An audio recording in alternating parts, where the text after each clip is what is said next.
Salah satu faktor penting yang dapat membantu startup tumbuh dan berkembang terletak pada sumber daya manusia yang dimiliki. Sumber daya yang tepat dengan kombinasi dan penempatan yang tepat serta sistem yang memungkinkan untuk saling berkolaborasi. Indikator ini turut membedakan startup yang mampu bertahan sampai sukses atau sebaliknya, startup yang menurun performance-nya sampai pada kegagalan.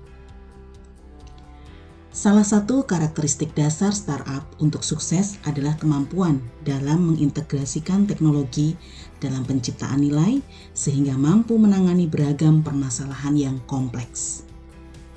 Oleh karena itu, diperlukan sumber daya manusia inti yang memiliki dua kompetensi mendasar, yaitu yang pertama, memiliki kompetensi mendalam tentang teknis operasional sekaligus komersial. Yang kedua, memiliki kompetensi kolaboratif sehingga memberikan added value dalam membangun budaya perusahaan.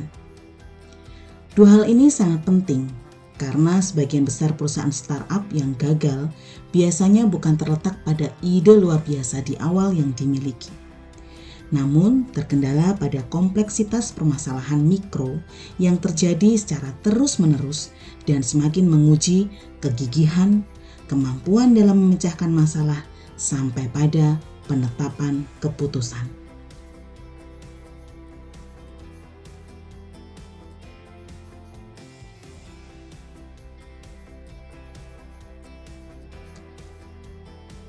Di sisi lain, kisah sukses startup juga didukung oleh kompetensi sumber daya manusia dalam menyikapi feedback secara positif, menerima perubahan dengan mengadaptasi sikap belajar, menghargai etika kerja, serta secara proaktif meningkatkan kapasitas eksekusi sehingga tidak kaku pada ide awal yang dikembangkan.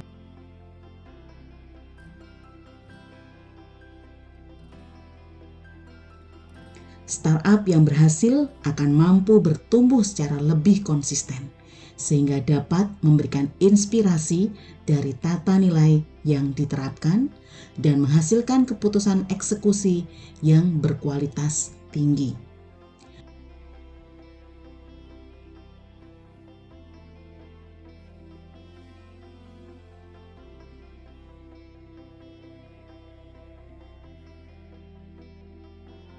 Hal yang terpenting terletak pada penghargaan mereka kepada sumber daya manusia atas setiap perannya yang telah membuat startup terbang semakin tinggi. People atau sumber daya manusia adalah aspek yang perlu dicermati dan tidak boleh diabaikan.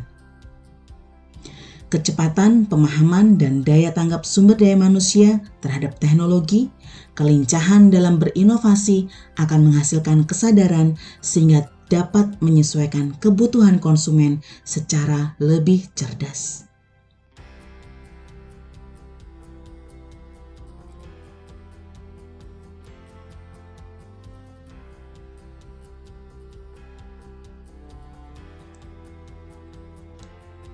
Dasar pemahaman manajemen sumber daya manusia. Pertumbuhan startup biasanya disertai dengan pertumbuhan jumlah sumber daya manusia di dalamnya, dengan keterampilan maupun kompetensi yang baru, terlepas dari status karyawan yang bisa disesuaikan dengan kondisi pertumbuhan dan perkembangan startup. Ada beberapa startup yang langsung merekrut karyawan tetap, namun tidak sedikit startup yang memanfaatkan kekuatan freelancer atau digital nomaden untuk menjalankan praktik operasional mereka. Ada beberapa startup yang langsung memberlakukan perjanjian kerja yang ketat, baik dari jangka waktu tertentu maupun jangka panjang, dengan pemberian akses dokumen penting perusahaan yang lebih luas. Namun sebaliknya, ada juga startup yang memberlakukan perjanjian dengan skema karyawan kontrak atau karyawan magang.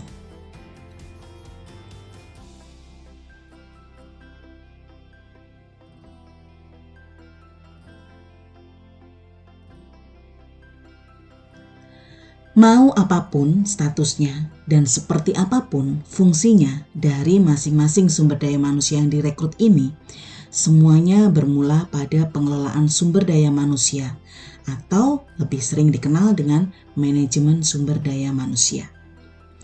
Manajemen sumber daya manusia sangat penting dalam pengembangan dan pertumbuhan startup, sehingga para pemegang keputusan perlu menginvestasikan waktu, tenaga, bahkan biaya untuk proses ini. Penetapan status karyawan akan berdampak pada energi, resiko, dan biaya perusahaan yang akan diberikan ketika status tersebut berakhir oleh berbagai macam kondisi, terutama pada saat pengakhiran hubungan kerja.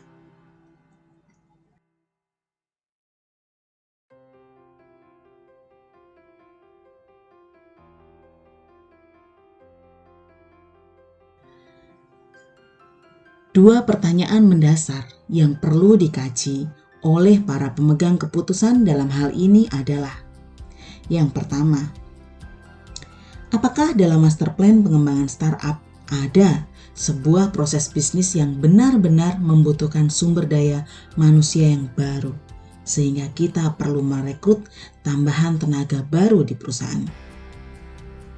Yang kedua, outcome apa yang dibutuhkan untuk proses bisnis tersebut, sehingga kompetensi sumber daya manusia yang akan direkrut itu seperti apa? Kompetensi apa yang harus dipenuhi agar target outcome proses bisnis ini dapat tercapai?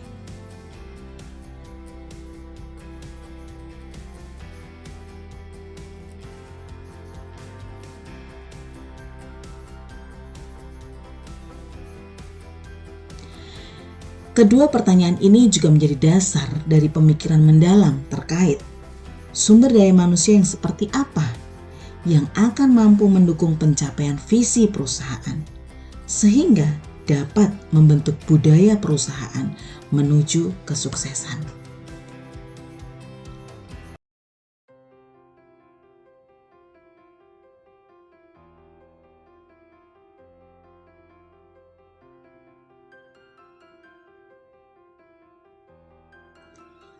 Sebelum lebih lanjut membahas tentang manajemen sumber daya manusia, kita akan membahas terlebih dahulu pentingnya budaya perusahaan startup.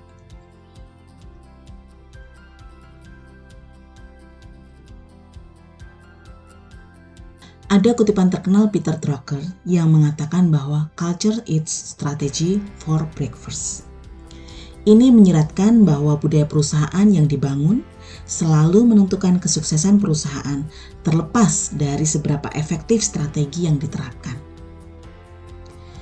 People atau sumber daya manusia di perusahaan yang memegang peranan penting dalam menjalankan strategi, namun tidak memiliki semangat dalam mengelola perubahan, bahkan lebih buruk lagi apatis terhadap pekerjaan maupun perusahaan mereka, maka Anda jangan berharap dapat memiliki peluang dan berhasil dalam mengimplementasikan rencana Anda.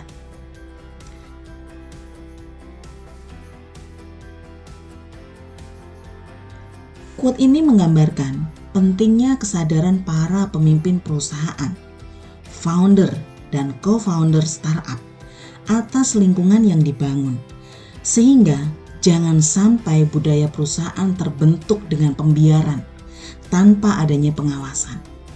Karena disinilah esensi awal mulainya budaya perusahaan itu terbentuk. Budaya perusahaan bicara tentang perilaku setiap sumber daya manusia di berbagai level maupun di berbagai tingkatan pada perusahaan tersebut.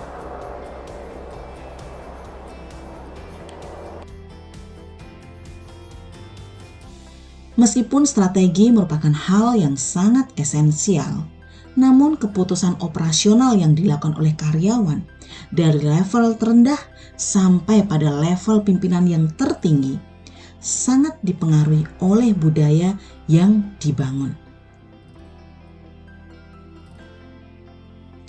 Lebih daripada strategi tahunan yang dibahas berjam-jam pada rapat kerja perusahaan.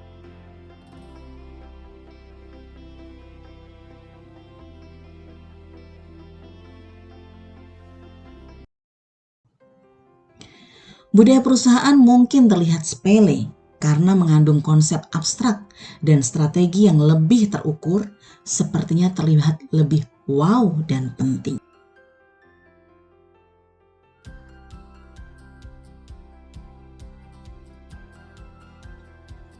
Strategi dimaknai sebagai sesuatu yang ideal. Namun budaya merupakan hasil perilaku yang kompleks yang meresap pada setiap celah pikiran, perasaan, perkataan, perilaku, dan keputusan yang dibuat oleh setiap sumber daya manusia di dalam perusahaan.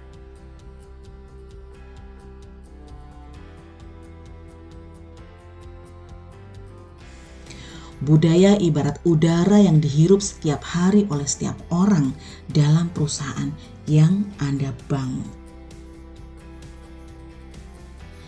Budaya perusahaan juga merupakan sebuah fenomena yang emergen, muncul sebagai hubungan sebab akibat yang rumit dan kompleks dan memiliki interconnectivity.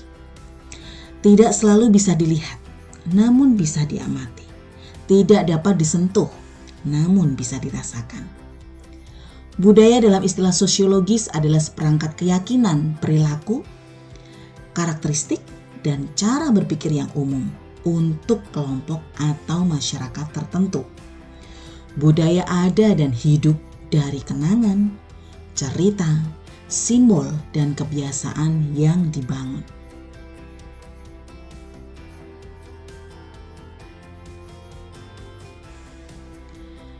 Budaya perusahaan merupakan istilah yang menunjukkan bahwa ada sebuah kebersamaan, kebermaknaan dari setiap orang di dalam perusahaan, sehingga masing-masing dapat saling menyesuaikan diri dan berkontribusi.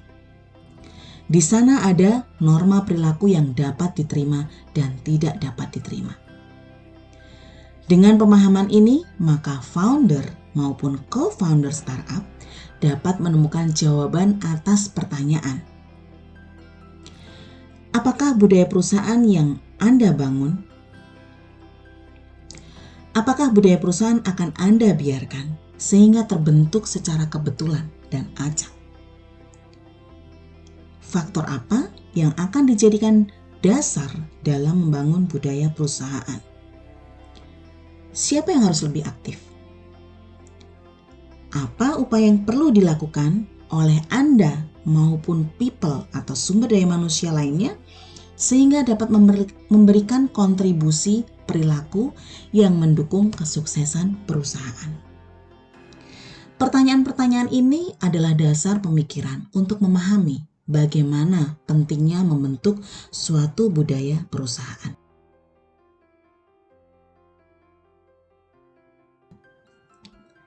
Salah satu contoh perusahaan yang sukses saat ini, baik Google maupun Facebook. Mereka membicarakan budaya lebih banyak dibandingkan mereka membicarakan strategi. Strategi dipandang sebagai roda kemudi, namun budaya adalah segala sesuatu yang ada di baliknya. Strategi adalah seni.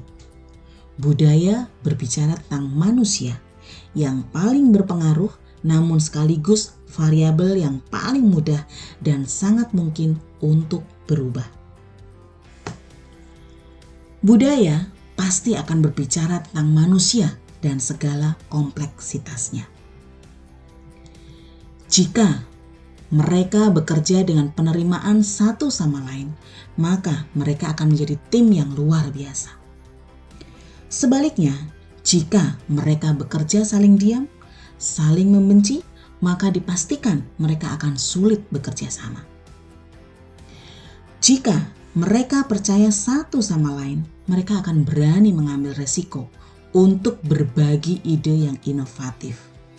Sebaliknya, jika tidak ada kepercayaan di antara mereka, maka mereka tidak akan berbagi ide dan cenderung bekerja dengan peran dan bagian yang paling minim untuk mengurangi resiko.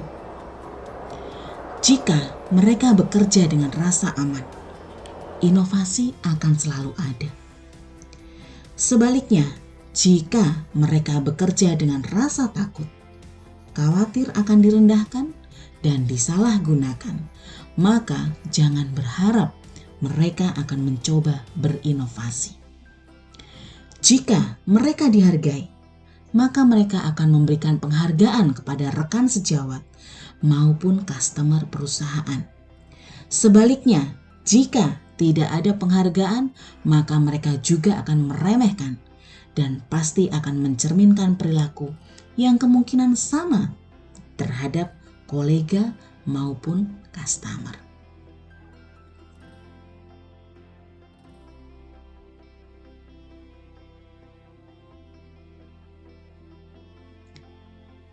Budaya perusahaan yang hebat akan mampu menarik orang dengan top talent sehingga dapat bertahan dan memaksimalkan talentanya untuk memberikan kontribusi bagi perusahaan tanpa memikirkan berapa banyak kompensasi yang diterima. Hal ini menggarisbawahi bahwa budaya perusahaan menjadi salah satu pilar pembeda bagi startup yang sukses. Budaya perusahaan menjadi aturan main yang tidak tertulis, namun perlu didefinisikan dan diberikan pemaknaan yang jelas agar setiap orang yang ada di dalam perusahaan memahami apa yang harus dilakukan. Karena setiap manusia memiliki naluri untuk berkembang, mengembangkan diri, dan bertahan hidup, sehingga mereka juga akan beradaptasi dengan perusahaan yang mampu memenuhi kebutuhan ini. Atau sebaliknya, mereka akan meninggalkan perusahaan yang memupus harapan atas naluri yang mereka miliki.